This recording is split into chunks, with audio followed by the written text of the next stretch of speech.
ìgbọ́ kí ló ṣẹlẹ̀. Camilo on ọtínà mi. Ó ti nà ẹ́ pẹ̀lẹ́. Ìwà rẹ̀ kò dá pàápàá. Ìwà rẹ̀ ò dá pàápàá. Kílódé ìwà rẹ̀ fi dá pàápàá. Ó na gbogbo iye pátápátá. Ó na gbogbo yẹn pátápátá. Mo bínú. Kamilu. Àtàwọn ọ̀nà àwọn iye ní ilẹ̀ ẹ̀kọ́ pátá búbúbà ọ̀nà lójúmọ́. Ǹgbà wọn wà náà àwọn èèyàn ilé ẹ̀kọ́ gbogbo wa. Wọ́n lọ sọ̀rọ̀ àrẹ́dí Tyson ilé ẹ̀kọ́ àbí wọ́n abẹ̀sẹ̀kù bí òjò. Àti Kamilu náà. Kamilu náà kìí ṣe wọ́n nìkan. Kamilu náà mẹ́mẹ́.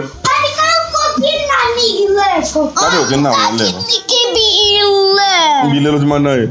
Ok, pẹ̀lẹ́. A few moments later. Kí ló sọ? Mo fẹ́rẹ̀ Kamilu bàjẹ́. Ó fẹ́rẹ̀ Kamilu bàjẹ́. Kí ló dé? Láti fún mi lọ́ba tí kílìṣì. Ó fún rúbà àti kílìṣì. Ó ti wá fẹ́ràn rẹ̀ nísìnyí. Ìwà Kamilu ti dá báyìí nísìnyí àbí? Ìwà rẹ̀ dá báyìí. Ò rí yín ẹ̀. No. Sọ báwo yẹ kó dàbọ̀. Kindly subscribe to our YouTube channel Yoruba Pikin and remember to hit the notification bell to enjoy more of our videos. Thanks for watching. Bye. Ó dàbọ̀.